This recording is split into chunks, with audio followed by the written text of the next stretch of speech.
Twitter has unveiled a report on how it battled alleged Russian interference in the 2016 U.S. election, taking aim at RT in the process. According to the statement, the social network giant revealed to the U.S. Senate confidential information on RT's ad outlay. Twitter claims a little vaguely that over 1,000 tweets, quote, definitely or potentially targeted the U.S. market. RT's editor-in-chief Margarita Simonyan, however, noted all media outlets promote themselves. Twitter has disclosed in Congress some monstrous information. We spent money on our own ad campaigns, as all media organizations in the world do. Now we have to go even further and honestly confess, we also spent money on ads in airports, taxis, billboards, the internet, on TV and radio. Our commercials were even on CNN. RT's Daniel Hawkins joins me now live in the studio with more on the story. Okay, so Daniel, tell us a bit about what the report Twitter has released has to say. Well, this is the latest chapter in the Russia election hacking saga, and this time, of course, it's social media that is involved in this. Twitter's released a report to Congress investigating those alleged Russian hacking links back in 2016. The report discusses a load of information about troll accounts, bots, those automated so-called inauthentic accounts on the social platform. What Twitter describes as malicious automated accounts and spam, many hundreds of which they subsequently banned after discovering them. If that's taken, of course, into the context of how many accounts there are, that's not really too many.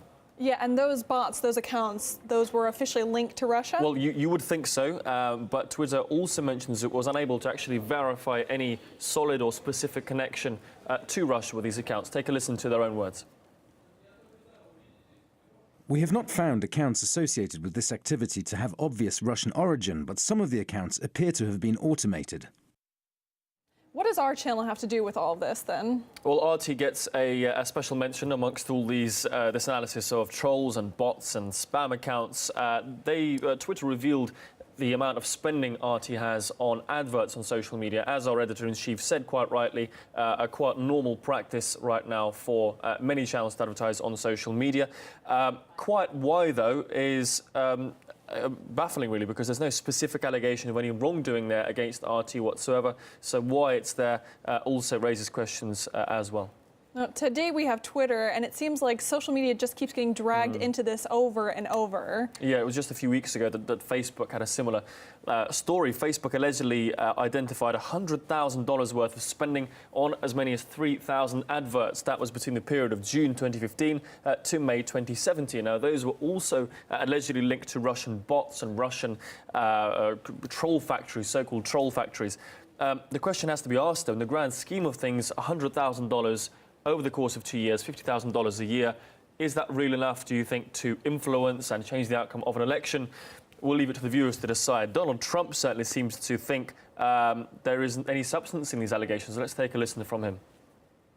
And by the way, folks, just in case you're curious, no, Russia did not help me. Okay? Russia. I call it the Russian hoax. One of the great hoaxes. Actually, that's the thing I was thinking about. That's the thing that the Democrats did best. They lost the election, and they didn't know what happened.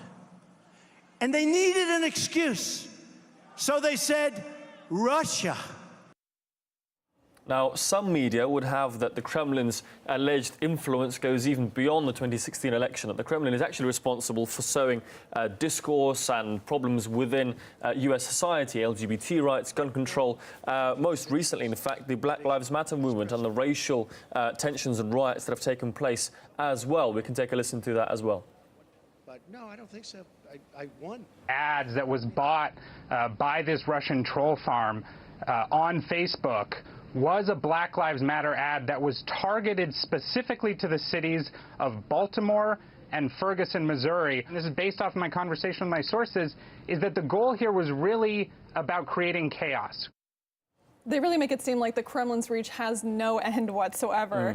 And the allegations of Russian meddling are often based exclusively on claims coming from U.S. officials. Do they always hold up? Yeah, that's right. I mean, just take the latest one where the Department of Homeland Security actually informed officials in 21 states that they'd been targeted or they'd been victims of an alleged attempted hack attack by the Russians or Russian-linked accounts.